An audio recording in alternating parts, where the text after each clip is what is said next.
Bismillahirrahmanirrahim. Assalamualaikum Ustaz. Waalaikumsalam warahmatullahi wabarakatuh. Semoga Ustaz selalu dalam lindungan dan rahmat Allah Subhanahu wa taala. Amin. Semoga Allah memberikan perlindungan dan rahmat kepada Anda dan keluarga lebih baik dari apa yang Allah berikan kepada kami, dan kita diberikan pancaran kemuliaannya. Ustaz, sebelumnya saya minta tolong penjelasan tentang menikah dengan sepupu. Apa di dalam Islam diperbolehkan? Kalau memang dibolehkan, saya mohon penjelasannya Ustaz. Karena saya ada berhubungan dengan sepupu. Kebetulan ayah saya dan ayahnya adik, dan ayahnya adik kakak. Kenapa kebetulan? Ya, emang adik kakak kan, bukan kebetulan. Ya, kebetulan ayah saya dengan ayahnya adik kakak. Ayah saya yang paling tua. Dan kami berdua ingin menikah, tapi terhalang restu orang tua.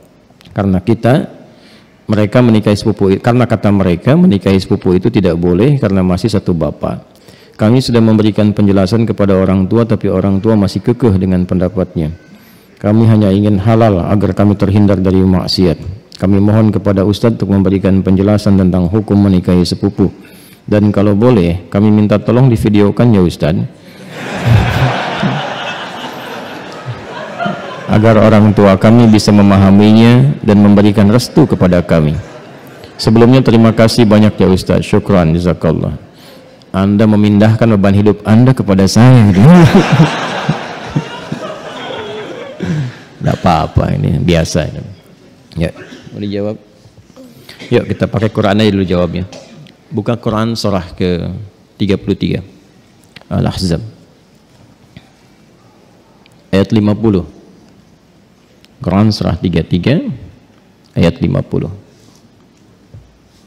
Tolong diambilkan kursi satu lagi. Biar duduk. Kursi satu lagi. Minta kursi. Ada? Kita langsung aja ya supaya nggak terlalu panjang. Hukum pernikahan dengan sepupu. Ada sepupu, ada keponakan, beda ya. Hey. Ini kan kasusnya begini. Ada adik kakak, ya. Kemudian masing-masing punya anak, kan? Anaknya ini saling punya rasa, ya, saling mencintai. Baik ya, masih ingat yang pernah saya sampaikan? Bukan 2 tahun lalu, kemarin malam Jumat, ya, baik ya. Dan rasa ini ingin disalurkan dalam bentuk yang halal untuk pernikahan. Menikahi yang yang dicintai, menikahi yang dicintai itu harapan. Tapi mencintai yang dinikahi itu kewajiban. Jelas? Baik ya? Nah sekarang ada harapan enggak untuk menikahi yang dicintai itu? Dia punya rasa cinta antara sepupu ini, ya, anak dengan anak, maka boleh enggak hukum nikahnya? Yuk kita lihat di Quran ya, surah ke-33 ayat 50. Ada ayatnya? Dibaca. A'udzubillahi minasyaitonirrajim. Bismillahirrahmanirrahim. Ya ayyuhan nabiyyu inna ahlalna laka baik azwajaka allati ataita ujurahunna wa ma malakat baik yaminuk mimma afa Allahu alaih. Setelah itu wa banati ammika wa banati ammatika wa banati khalika wa banati khalatika. Terus ya, sampai situ dulu karena sesuai pertanyaan. Baik kan? Wa mar'atan mu'minatan in wahabat nafsaha lin nabi ya. Nah, itu nanti diteruskan ayatnya kemudian. Yuk kita lihat. Saya berdiri sebentar untuk menggambarkan dulu ya sejenak. Wahai Nabi sallallahu alaihi wasallam, dengan keagunganku kata Allah, dihalalkan bagimu untuk menikahi perempuan-perempuan yang kualifikasinya dibenarkan secara agama. Terus ya? Sepanjang engkau siapkan pula, ya, mahar yang engkau siapkan, kemudian juga dibolehkan dengan kualifikasi-kualifikasi tertentu. Jadi dalam pernikahan itu ada yang tidak diperkenankan menikah, ada yang dibolehkan menikah. Nanti yang tidak diperkenankan diantaranya di ayat ke-23 surah keempat itu, surah An-Nisa ayat 23. Ayo yang jomblo fisabilillah tuh dituliskan dulu itu ya. Ada berapa kualifikasi itu, nanti kalau cari-cari jodoh jangan memaksa pada yang itu. Ya, itu yang tidak boleh. Hurrimat 'alaikum ummahatukum. Ibumu nggak boleh. Ya kan? Kemudian juga saudarimu nggak boleh. Ya kan? Nanti ada kualifikasinya sampai dengan yang ke bawahnya, ya. Atau kurang lebih ada 11 yang disebutkan di situ. Itu yang tidak diperkenankan. Nanti ayat 12-nya sebagai tambahan. Jadi yang ayat 23 itu yang disebut dengan mahram. Ayat 24-nya istri orang. Jadi kalau sudah jadi istri orang jangan dipaksa, ya. Paham? Baik, termasuk nanti ada hadis sahih di Al-Bukhari dan Muslim, hati-hati bergaul juga dengan ipar. Ya, karena itu bisa menanamkan panah-panah setan, ya, menghadirkan dalam jiwa itu benih-benih seperti rasa suka. Itu hati-hati, bisa jadi pengantarnya curhat. Ya, lama-lama hilang gitu. Nah, itu yang dipersoalan, ya. Saya tidak ingin lompat terlalu jauh, kita kembalikan. Nah, itu yang dilarang, yang tidak diperkenankan. Yang boleh siapa saja dari jalur kekerabatan. Ya, di An-Nisa ayat 23, ibu nggak boleh, bibi nggak boleh, gitu kan? Bibi, kemudian baik itu dari pihak ibu ataupun dari pihak ayah. Ya, kemudian saudari nggak boleh, sepersusuan nggak boleh, gitu kan?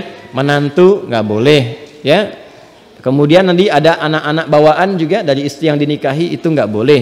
Menyatukan, ya, adik kakak itu nggak boleh. Baik, istri orang itu nggak boleh. Di luar itu yang boleh apa? Ya. Di luar itu yang boleh apa? Teruskan. Satu, kalau dari jalur kekerabatan yang paling dekat, anak paman. Baik, ya. Obanati ammika.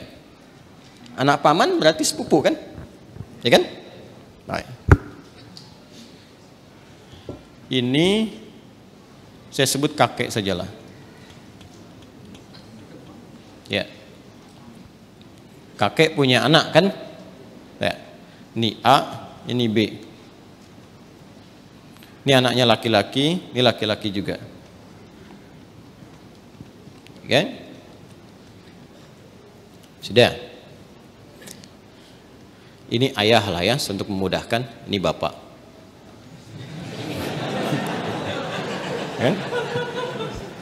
Kan punya anak kan?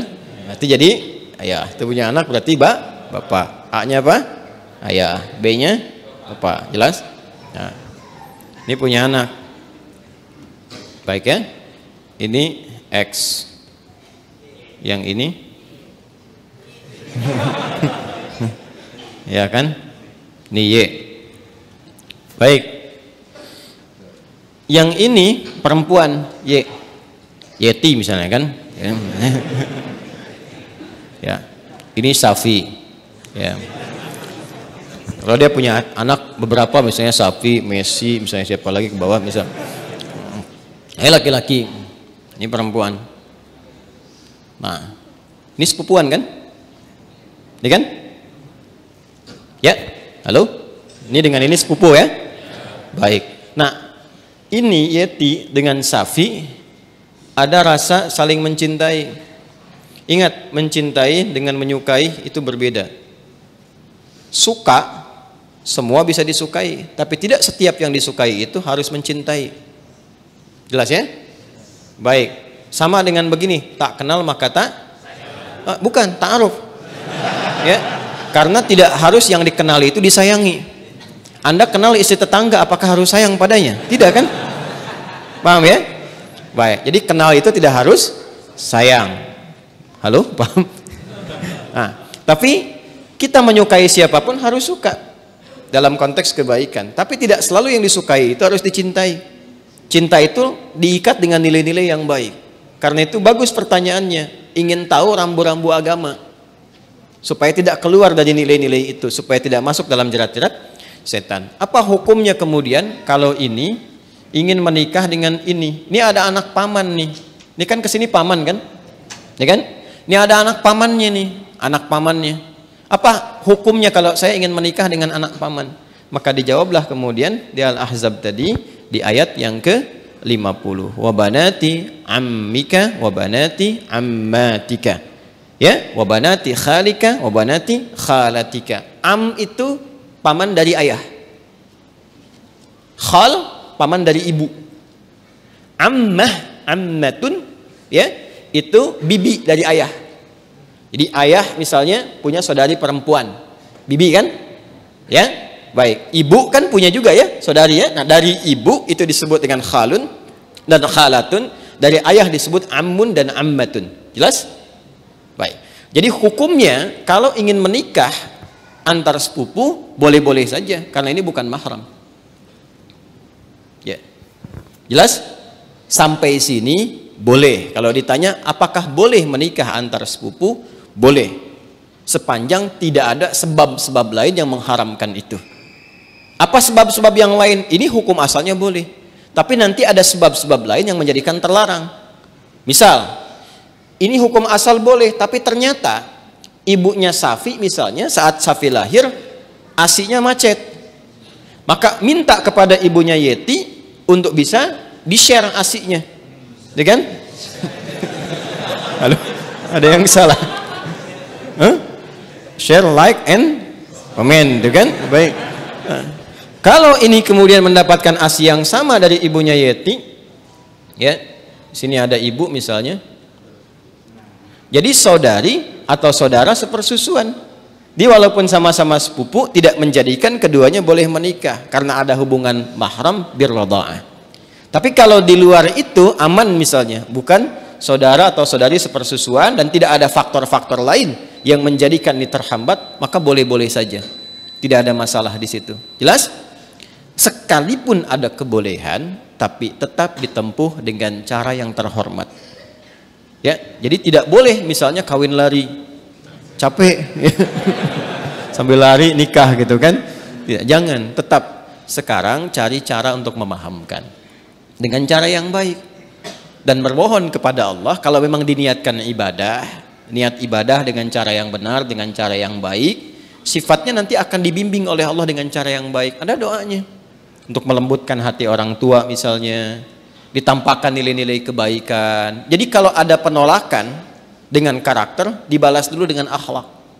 Biasanya akhlak itu melembutkan hati. Ya, Anda misalnya datang kepada ibu, ibu nolak, nggak usah yang itulah, cari yang lain misalnya kan. Dan Anda merasa itu baik buat Anda misalnya, taat dulu aja pada ibu, jangan dibantah dulu. Nggak usah pakai tapi walaupun meskipun, udah. Ya, taati saja dulu. Begitu Anda taati baik, lalu tampakkan nilai-nilai kebaikan, doa sampai lembut hatinya. Ya, demikian calon pasangan juga nanti mendoakan juga, memberikan akhlak yang baik. Ketika kelembutan itu ada, maka cara kita kemudian berkomunikasi akan berbeda dan hasilnya tidak sama dengan yang pertama. Paham sampai sini?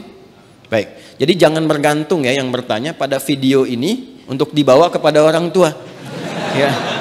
Ini jawaban Ustadz Adi misalnya, tidak ya. Bagi saya tetap hukum aja yang didahulukan. Ini hukumnya boleh, tapi akhlak itu yang diutamakan. Paham sampai sini? Baik. Nah, supaya tidak keliru memahami, kalau kita teruskan itu ada kalimat khalisatan laka min dunil mu'minin. Ada kekhususan untukmu. Teruskan ayatnya ya, teruskan ayatnya. Yang berlaku khusus selain bagi orang-orang beriman yang lain dari kalangan umatmu. Itu yang dimaksudkan itu yang sebelum ayat itu, yaitu setiap perempuan yang menyerahkan dirinya untuk dinikahi. Itu kekhususan bagi Nabi SAW. Ya, jadi ada sifat yang spesial bagi Nabi ketika berhijrah. Ada di antara sahabat-sahabat mulia beliau itu yang kemudian meninggal dunia, meninggalkan anak-anaknya, ada istri dan keluarganya.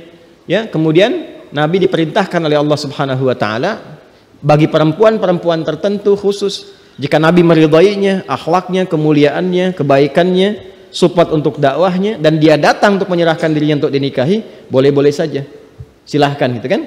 Atau perempuan-perempuan umum, dalam arti bukan yang telah bersuami ditinggal, meninggal dunia, ya, yang masih status single dan sebagainya, yang Nabi ridai kualifikasinya boleh dinikahi. Sedangkan dalam standarnya kan mesti ada wali kan. Nah, kalau bagi Nabi itu khusus. Ya, bagi Nabi khusus, tidak berlaku umum. Jadi nanti harus pandai baca-baca ayat. Ada yang khusus untuk Nabi, ada yang umum berlaku untuk umatnya. Di ayat ini ada dua kualifikasi. Ada yang umum sifatnya seperti menikah antar sepupu itu, ada yang khusus sifatnya seperti perempuan yang datang sendirinya untuk minta dinikahi. Jadi nggak boleh misalnya ada ustadz, ada dari akhwat datang, ustadz silahkan nikahi saya. Ya, misalnya kan, tuh. Walinya mana? Nggak apa-apa, saya jadikan Allah sebagai wali saya. Dia, nah itu nggak boleh. Paham ya? Itu nggak boleh hukumnya. Jelas? Nah, itu diantara yang ditemukan. Karena ini ada kisah kenapa ayat ini turun. Salah satunya kisah Sayyidah Maimunah Al-Ansariyah. Ya, ada kisah menyebutkan demikian. Ada kisah menyatakan Zainab Al-Ansariyah datang kepada Nabi sallallahu alaihi wasallam menyerahkan diri beliau untuk dinikahi. Jika memang ada nilai-nilai kebaikan yang bisa disupportkan untuk dakwah Nabi, maka direspon dengan turunnya ayat ini. Itu yang disebutkan oleh Imam Ibnu Jarir At-Tabari dalam tafsirnya, ya, tafsir At-Tabari atau Jami' Al-Quran di jilid yang ke-12 halaman 29.